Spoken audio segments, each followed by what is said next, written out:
तो 2 दिन पहले रियल मैड्रिड ने माइकल ओलिसे से रिलेटेड एक ऑफिशियल स्टेटमेंट निकाली जिसमें उन्होंने बोला कि हम किसी भी तरीके से माइकल ओलिसे के साथ बिल्कुल भी लिंक नहीं है, हमने कोई पर्सनल टर्म्स उनके साथ अग्री नहीं करे हैं। इसी सेम वीक माइकल ओलिसे ने साइलेंटली अपने इंस्टाग्राम से कुछ पोस्ट जो थी, कुछ क्या सारी पोस्ट जो थी वो डिलीट कर दी। सिर्फ एक जो पोस्ट है या फिर फोटोग्राफ कुछ भी कह सकते हो आप, अभी भी उनकी इंस्टाग्राम आईडी में दिख रही है। उसके अलावा फेब्रिजियो रोमानो ने एक चीज कंफर्म करी जिसके बेसिस पे हम कह सकते हैं कि कुछ तो रियल मैड्रिड और माइकल ओलिसे के बीच में चल रहा है। फेब्रिजियो ने ये कंफर्म किया कि रियल मैड्रिड ने जो 150 मिलियन की बिड मारी थी फॉर जूलियन अल्वारेज वो सिर्फ एक ब्लफ था, वो एक्चुअली में उसमें इंटरेस्टेड नहीं थे, जो कि हम सबको पहले से ही पता था कि सिर्फ फ्लोरेंटिनो पेरेज का एक प्लान था बार्सिलोना को डीरेल करने के लिए। तो आज की वीडियो में हम बात करते हैं माइकल ओलिसे के बारे में। आज मैं आपको बताऊंगा कि क्यों जोसे मोरिन्यो को माइकल ओलिसे चाहिए ही चाहिए, उसके अलावा वो रियल मैड्रिड में आएंगे तो क्या चेंजेस लेके आएंगे। ये तो हम सबको पता है कि उनका आना बहुत डिफिकल्ट है, बट मैं आपको बताऊंगा कि ऐसा क्यों है कि वो रियल मैड्रिड आ सकते हैं फाइनेंशियली भी, एंड उसके अलावा फाइनली उनके आने से कौन कौन से प्लेयर जो हैं वो इंपैक्ट होने वाले हैं। आज की वीडियो में मैं आपको सब कुछ बताने की कोशिश करूंगा, तो इस वीडियो को एंड तक देखिएगा, होपफुली आपको समझ में आ जाएगा। Point 1, why Mourinho wants Olise only. तो जोसे मोरिन्यो को कोई आम राइट विंगर नहीं चाहिए। अगर उनको यही सब चाहिए होता तो वो शायद डियोमेंडे को साइन कर लेते from Leipzig, may be Mohamed Salah को as a free agent from Liverpool, या फिर और भी बहुत सारे जो ऑप्शन है, या may be hypothetically mason greenwood को फ्रॉम मार्सिया से कर लेते। बट उनको चाहिए एक क्वालिटी जो कि सिर्फ ओलिसे के अंदर है। ओलिसे जो है एक लेफ्ट फुटेड राइट विंगर है जो कि कट इनसाइड करते हैं, जिस तरीके से रॉबिन एक टाइम पे खेला करते थे। जो राइट फुटेड राइट विंगर होते हैं उनके पास सिर्फ एक ही थ्रेट ऑप्शन होता है, वो या तो क्रॉस मारते हैं, जो कि स्ट्राइकर जो है अगर वो कनेक्ट कर जाता है तो गोल पड़ जाता है, नहीं तो कोई बात नहीं। बट जो लेफ्ट फुटेड राइट विंगर्स होते हैं वो कट इनसाइड करते हैं, वो वहां पे थ्रू बॉल भी मार सकते हैं, वो आपके लिए शूट भी ले सकते हैं, वो आपके स्ट्राइकर के साथ कंबाइन करते हैं, जिसकी वजह से एटलीस्ट आपको 2 ऑप्शन मिल जाते हैं एज अ स्ट्राइकर। अब यहां पे आती है वो एक स्टेटमेंट जो माइकल ओलिसे ने खुद बोली थी। उन्होंने बोला था कि मैं नंबर 10 की तरह भी खेलना चाहता हूं, which is the attacking midfielder. तो यानी कि वो अपनी पूरी लाइफ एक राइट विंगर की तरह नहीं खेलना चाहते हैं, बल्कि उस वाले रोल में भी खेलना चाहते हैं जहां पे आर्दा गुलर या फिर जूड बेलिंगम जैसे जो प्लेयर हैं वो रियल मैड्रिड के लिए ऑलरेडी खेलते हैं। अब इसका मतलब आप मोरिन्यो के सिस्टम में ये समझिए कि मोरिन्यो के पास एक ऐसा राइट विंगर है जो मैच तो स्टार्ट करेगा as a right winger, but वो कट इनसाइड करके आपकी सेंट्रल एरिया में भी ऑपरेट कर रहा होगा। यानी कि वो वाला विंगर नहीं जो आपको सिर्फ टच लाइन के पास खड़ा हुआ मिलेगा, जो शायद सिर्फ कट इनसाइड करके इधर आएगा, पास कर देगा, थ्रू बॉल डाल देगा। नहीं, जोसे मोरिन्यो को यहां पे एक ऐसा प्लेयर मिल रहा है जो कि है तो left footed right winger, but उसकी हैबिट है सेंट्रली आके खेलने की, जो कि एक एक्स्ट्रा ऑप्शन जोसे मोरिन्यो को प्रोवाइड करेगा। अगर आप माइकल ओलिसे के नंबर्स पे नजर डालिए तो इस सीजन उन्होंने 22 गोल्स एंड 33 असिस्ट दिए हैं इन 52 अपीयरेंसेस बायर्न के सारे कॉम्पिटिशंस को मिला के। वो Bundesliga player of the year भी रहे हैं, एंड असिस्ट में वो बुंडेसलीगा में टॉप पे रहे हैं, एंड पूरे सीजन में उन्होंने सिर्फ 3 मैचेस मिस करे हैं। चैंपियंस लीग में उन्होंने 4 गोल्स एंड 7 असिस्ट दिए, एंड वो क्वार्टर फाइनल कौन भूल सकता है जहां पे उन्होंने रियल मैड्रिड की धज्जियां उड़ा दी थी। एज पर फेब्रिजियो रोमानो ये वो रात थी जहां पे फ्लोरेंटिनो पेरेज जो है उनसे प्यार में पड़ गए थे। अब यहां पे आता है जोसे मोरिन्यो का पैटर्न जो अपनी पिछली टीम्स में भी वो दिखाते हुए आए हैं। अगर आप चेल्सी की बात करो तो वहां पे उनके पास थे अर्जेंट रॉबिन वही प्लेयर हैं जो राइट विंग से खेलते थे, कट इनसाइड करते थे, एंड बहुत सारे गोल्स एंड असिस्ट दिया करते थे। इसका रिजल्ट ये हुआ कि चेल्सी जीती बैक टू बैक टाइटल्स। वहीं पर अगर आप आते हैं इंटर मिलान पे तो वहां पे उनको मिलते हैं Wesley Snyder, same kind of profile, वही राइट साइड से कट इन करते हुए खेलते हैं for Inter Milan. Real Madrid में उनके पहले स्टिंट में उनको मिलते थे एंजल डी मरिया, जिन्होंने उसी तरीके का गेम जो है वहां पे जोसे मोरिन्यो के लिए खेला जिस तरीके की वो उम्मीद करते थे चेल्सी या फिर इंटर मिलान में, एंड वो जोसे मोरिन्यो के सिस्टम के one of the most important player बन गए थे। Always same left foot right winger जो असिस्ट भी देता हो, जो गोल्स भी स्कोर करता हो, एंड जो सेंट्रली आके भी खेलता हो। इस टाइम पे आप मुझे बता दीजिए वर्ल्ड फुटबॉल में ऐसा कौन सा प्लेयर है जो ओलिसे जैसे स्टैट्स यानी कि 22 गोल्स एंड 33 असिस्ट देता हो एंड सेंट्रली आके भी खेलता हो। हम सब जानते हैं कि कोई नहीं है। यही कारण है कि Real Madrid and Florentino Perez ने जूलियन अल्वारेज को as a smoke screen use करा, क्योंकि उनका जो एक्चुअल टारगेट था वो हमेशा से माइकल ओलिसे ही थे। Point 2, what Olise adds to Real Madrid. अब मैं आपको बताता हूं कि क्यों फ्लोरेंटिनो पेरेज जो है ओलिसे के पीछे पागल हो गए हैं एंड 220 मिलियन तक की बिड मारने को तैयार है। विदाउट ओलिसे रियल मैड्रिड का जो अटैक है उसमें अभी एक वीकनेस है। अगर आप गुलर उठाओ जो कि राइट विंग पे खेल सकते हैं, बहुत ही क्रिएटिव प्लेयर हैं, बहुत ही अच्छे प्लेयर हैं, मोरिन्यो जो है उनको एडमायर करते हैं, बट गुलर जो है वो एक प्ले मेकर है। वो कभी भी ओलिसे की तरह आपको 22 गोल और 31 असिस्ट कभी नहीं दे पाएंगे। गुलर को राइट साइड पे रख के जो आपका थ्रेट है वो हमेशा लेफ्ट साइड पे कॉन्सेंट्रेट रहेगा, यानी कि विनीसियस लेफ्ट पे रहेंगे एंड एम्बापे जो है वो आगे रहेंगे।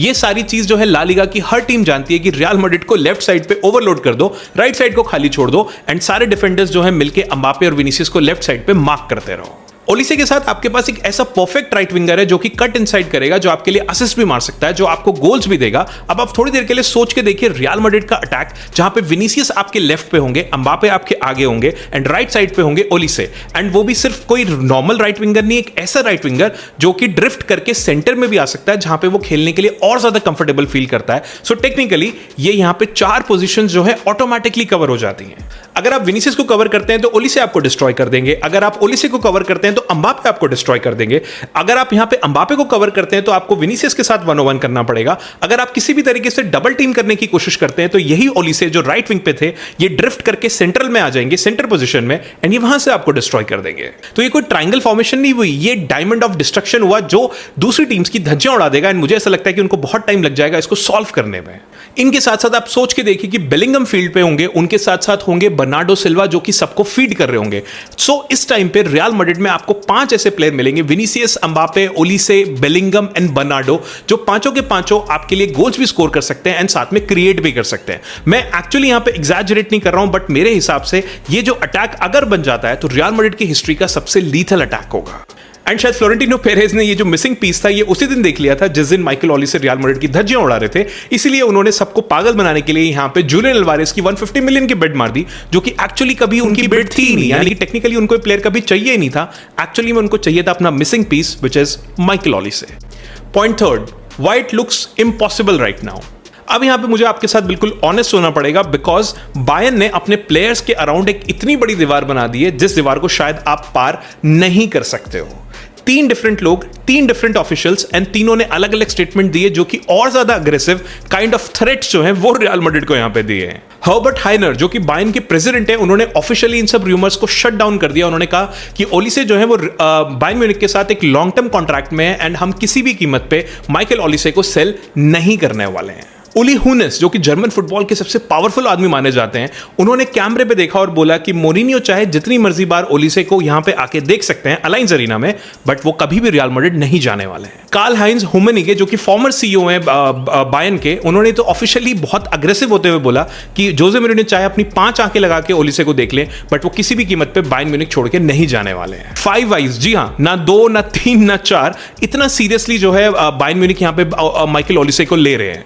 एंड उसके बाद बायर्न म्यूनिख के एक इंटरनल ऑफिशियल ने एल इक्विपे को इंटरव्यू देते हुए बोला कि हम माइकल ओलिसे को 500 मिलियन में भी नहीं बेचने वाले हैं। जी हां, हम यहां पे 150-200 मिलियन की बात कर रहे हैं, वो कह रहे हैं कि हम 500 मिलियन में भी नहीं बेचेंगे।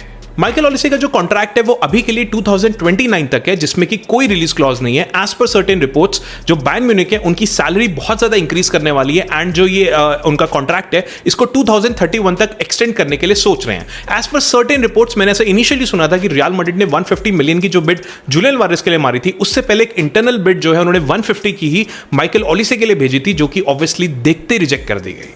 लिवरपूल ने 170 मिलियन ऑफर किए थे, रिजेक्ट कर दिए गए। पीएसजी ने 180 मिलियन किए थे, रिजेक्ट कर दिए गए। मैन सिटी जो है वो भी उनको ढूंढ रही है या फिर उनको देख रही है, अपनी नजरें जो है उन पर टिका के बैठी है। सो एक और सुपर क्लब जो है यहां पे बायर्न के एक प्लेयर के चक्कर काटने लग गया है। 4 क्लब्स, 4 मैसिव ऑफर्स एंड सबके सब बायर्न ने जो है यहां पे मना कर दिए। उसके बाद रियल मैड्रिड को एक ऑफिशियल स्टेटमेंट भी निकालनी पड़ गई ये कह के कि हमारा 0 कांटेक्ट हुआ है माइकल ओलिसे के साथ, हमने उनके साथ कोई टर्म्स एग्री नहीं करी है, हमने कुछ भी नहीं करा है, तो प्लीज हमें इन सब चीजों से दूर रख दीजिए। ऑन पेपर शायद फुटबॉल की दुनिया का सबसे इंपॉसिबल ट्रांसफर टारगेट लगेगा, बट यही ट्रांसफर टारगेट इंपॉसिबल लगा करता था लुइस फिगो के टाइम पे, या फिर बेकम के लिए 2003 में, या फिर रोनाल्डो के लिए 2009 में, या फिर किलियन एम्बापे के लिए 2021 में। बिकॉज फ्लोरेंटिनो पेरेज इन ट्रांसफर्स को एज अ प्रॉब्लम नहीं देखते, वो इनको एज अ मिसिंग पीस देखते हैं अपने पजल की, एंड हर पजल का एक सोल्यूशन जरूर होता है। Point 4, how it is possible to sign Olise. So 3 official no जो है वो बायर्न ने ऑलरेडी दे दी। 4th उन्होंने एल इक्विपे को बोल दिया कि हम 500 मिलियन में नहीं बेचेंगे, बट ऐसे कुछ क्रैक्स हैं जो शायद बाकी लोग नहीं देख रहे हैं या फिर जो जिसके बारे में बाकी लोग अभी तक डिस्कशन नहीं कर रहे हैं, जिसमें कि फर्स्ट पॉइंट आता है कि 150 मिलियन की जो बिड थी अल्वारेस के लिए वो सिर्फ एक स्मोक स्क्रीन थी। फ्लोरेंटिनो पेरेज जो है कभी भी जूलियन अल्वारेस को नहीं लेना चाहते थे, ये हमेशा से माइकल ओलिसे थे। इवन आप सबके फेवरेट फब्रिजियो रोमानो ने भी ये चीज कंफर्म करी थी। अब इसका क्या मतलब है? इसका मतलब ये है कि फ्लोरेंटिनो पेरेज ने ये ट्रांसफर बहुत महीनों से प्लान किया हुआ था। जी हाँ, कोई वीक्स नहीं बल्कि मंथ से। वो इसी टारगेट को, इसी सीक्रेट टारगेट को लेके प्रेसिडेंट प्रेसिडेंशियल इलेक्शंस में भी गए थे एंड उनके मन में हमेशा से माइकल ओलिसे था। वो जूलियन अल्वारेस को सिर्फ as a smoke screen use कर रहे थे, जिससे कि वो बार्सिलोना को भी डीरेल कर पाए और अपना जो प्रॉमिस था वो भी पूरा कर पाए। बट बिहाइंड द सीन्स उनको पता था कि ये कभी पूरा नहीं होगा, क्योंकि जो एक्चुअल टारगेट है माइकल ओलिसे, उसके लिए बायर्न को मनाना इतना आसान नहीं है। That is why behind the scene उस पर काम चल रहा था। Second point, the release clause. अबेन साइटंग, जो कि काफी रिलायबल सोर्स माना जाता है, एक न्यूज़पेपर है जर्मनी का, उन्होंने ये चीज बोली है कि 2031 तक जो वो कॉन्ट्रैक्ट रिन्यू करेंगे बायर्न वाले माइकल ओलिसे का, वो उसमें एक रिलीज क्लॉज डालना चाहते हैं। अब रिलीज क्लॉज की बात क्यों आती है? ताकि जो माइकल ओलिसे के पास लेवरेज है वो लेवरेज यहां पे खत्म करी जा सके। अब रिलीज क्लॉज क्यों? यहां पे माइकल ओलिसे के पास एक लेवरेज है। अगर आप थोड़ी देर के लिए सोच के देखिए, अगर आप बायर्न म्यूनिख हैं एंड अगर आप माइकल ओलिसे के पास जाते हैं कि प्लीज अपना कॉन्ट्रैक्ट रिन्यू कर लीजिए, तो वो बोलेंगे मैं आपका कॉन्ट्रैक्ट रिन्यू जरूर कर लूंगा, बट आप इसमें रिलीज क्लॉज डालिए ताकि अगर मेरी पसंद का कोई क्लब आए तो मैं कल को जा सकता हूं। अब बायर्न के पास यही ऑप्शन बचता है, या तो 2029 में बहुत हार्डली हाइपोथेटिकली प्लेयर को फ्री में जाने दो, फ्री एजेंट की तरह जिस तरीके से किलियन एम्बापे, या फिर प्लेयर को अपने साथ रखो और जो उसकी डिमांड है उसको पूरी कर दो, यानी कि रिलीज क्लॉज जो है वो अब नए कॉन्ट्रैक्ट में ऐड कर दो। तो जैसे ही रिलीज क्लॉज यहां पे ऐड होता है तो बायर्न जिस डोर को हमेशा लॉक कहती थी उसकी की जो है वो सबको मिल जाएगी। Third, the player himself wants Madrid. बहुत सारे जो सोर्सेज है उन्होंने कंफर्म किया है कि प्लेयर जो खुद है वो रियल मैड्रिड जाना चाहता है, यानी माइकल ओलिसे। एलन डिक्सन ने ये चीज बोली कि वो जाना चाहते हैं एंड इसी की वजह से रियल मैड्रिड जो है ऑलमोस्ट 200 मिलियन तक की जो बिड है उनके ऊपर मानने के लिए बेबस हो गई है।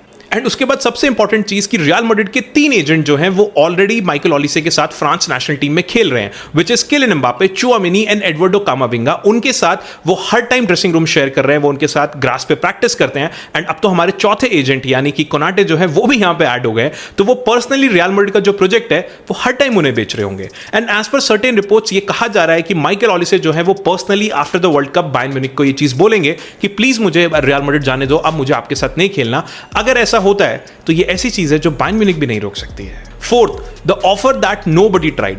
अभी तक हम सब ये कह रहे हैं कि हम सब ने बिड मारी है, यानी कि रियल मैड्रिड ने 150 मिलियन रिजेक्टेड, लिवरपूल ने 170 रिजेक्टेड, पीएसजी 180 रिजेक्टेड, इवन 500 जो है वो भी रिजेक्ट हो जाएगा। द प्रॉब्लम इज दैट कि अभी तक हम सब ने सिर्फ कैश ऑफर करा है, but defence central and C.com ने ये चीज कंफर्म करी है कि रियल मैड्रिड जो है एक डिफरेंट टाइप ऑफ बिड जो है वो यहां पे बायर्न म्यूनिख के आगे रखने वाली है, जिसमें कि पार्ट 1 है 100 मिलियन प्लस चुआमेनी, यानी कि 200 मिलियन अप्रोक्सीमेटली। इसका पार्ट 2 है 130 million plus कामाविंगा, which is again approximately 200। अब यहां पे आप इस इक्वेशन में कोई दूसरा प्लेयर रख के ऊपर नीचे करके देख सकते हैं। ऑब्वियसली ये भी कंफर्म नहीं है कि कौन सा प्लेयर यहां पे हो सकता है, but real Madrid player plus cash जो है वो माइकल ओलिसे के लिए ऑफर कर सकती है, जो किसी भी टीम ने अभी तक नहीं किया है। बायर्न म्यूनिख को भी मिडफील्डर्स की बहुत ज्यादा जरूरत है। जो किमिक हैं वो ऑलरेडी एजेड हो चुके हैं, गोरेत्स्का जो है वो उनको छोड़ चुके हैं। इस टाइम पे उनको एक परफेक्ट फ्रेंच इंटरनेशनल मिडफील्डर अगर मिलेगा, वो भी 100 मिलियन कैश के साथ, तो वो क्यों यहां पे मना करेंगे? कैश को शायद बायर्न मना कर सकती है, पर कैश के साथ एक वर्ल्ड क्लास मिडफील्डर अगर उन्हें मिलेगा, ऐसी कॉन्वर्सेशन किसी ने उनके साथ अभी तक करी नहीं थी। एंड मुझे ऐसा लगता है कि एक ऐसी प्रॉब्लम है जिसके बारे में बायर्न म्यूनिख भी बात जरूर करना चाहेगी। एंड यहाँ पे सबसे जीनियस बात यह है कि चुआमेनी एंड कामाविंगा वैसे भी दोनों के दोनों एज पर रिपोर्ट्स मोरिनियो के अंडर रियल मैड्रिड छोड़ने वाले हैं, या फिर रियल मैड्रिड उनको सेल करने वाली है। तो माइकल ओलिसे को लाने के लिए रियल मैड्रिड कोई अलग से प्लेयर नहीं पिक कर रही है, ऑलरेडी जो लिविंग प्लेयर्स है यानी कि जो जा रहे हैं वो उनको एज अ करेंसी के तौर पर यूज करके एक one of the world's best player को यहाँ पे लाने की कोशिश कर रहे हैं। तो सारी की सारी चीजें यहां पे आ जाती हैं कि मैंने ऊपर आपको 4 क्रैक्स बताए जो शायद कोई नहीं सोच रहा है। उसके अलावा एक सीक्रेट स्ट्रैटेजी जो कि जूलियन अल्वारेस की ब्लफ बिड के साथ शुरू होती है, उसके बाद कॉन्ट्रैक्ट एक्सटेंड होने से रिलीज क्लॉज वगैरह ऐड होना, उसके अलावा as per reports Michael Olise को पब्लिकली बायर्न का ये कहना आफ्टर द वर्ल्ड कप कि मैं रियल मैड्रिड जाना चाहता हूं। मैं मानता हूं कि ये जो बायर्न ने वॉल बनाई है ये बहुत ऊंची है, बट ये इतनी भी ऊंची नहीं है जितना बायर्न आपको बताना चाहती है, बिकॉज फ्लोरेंटिनो पेरेज उसी वॉल के बाहर हैमर लेके खड़े हैं। Point 5, Who pays the price for Olise?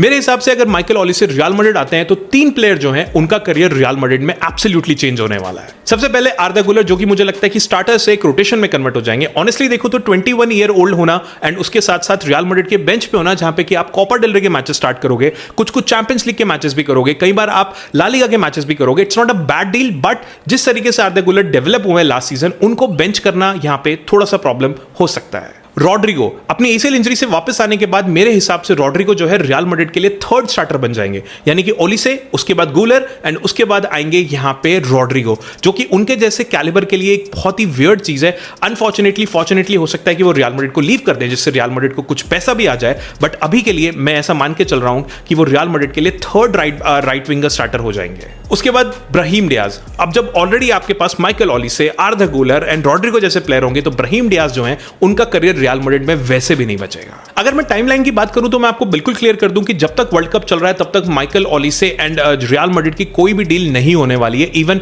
Michael Olise भी एज पर रिपोर्ट जो है ये सारी बातें वर्ल्ड कप के बाद करेंगे। तो अगर आपको इस पे कुछ भी रियलिटी चाहिए तो आप जुलाई 19 के बाद ये चीज देखिएगा कि ये जो डील है real Madrid and Michael Olise की बहुत ज्यादा एक्सेलरेट होती जाएगी। उससे पहले माइकल ओलिसे बायर्न को कुछ भी नहीं बोलने वाले हैं, एंड जब वो बायर्न को ये चीज बोलेंगे तो रियल मैड्रिड वहां पे कैश प्लस प्लेयर के साथ रेडी होगी। फ्लोरेंटिनो पेरेज अपनी टिपिकल जो उनकी अप्रोच है उसी के साथ वहां पे होंगे, वही अप्रोच जो वो पहले भी दिखा चुके हैं। जिस तरीके से फीगो के टाइम पे फीगो ने रियल मैड्रिड का मजाक बनाया था, फिर वो रियल मैड्रिड आ गए थे। उसके बाद बेकहम को रियल मैड्रिड ने पब्लिकली बोला था, फिर वो रियल मैड्रिड आ गए थे।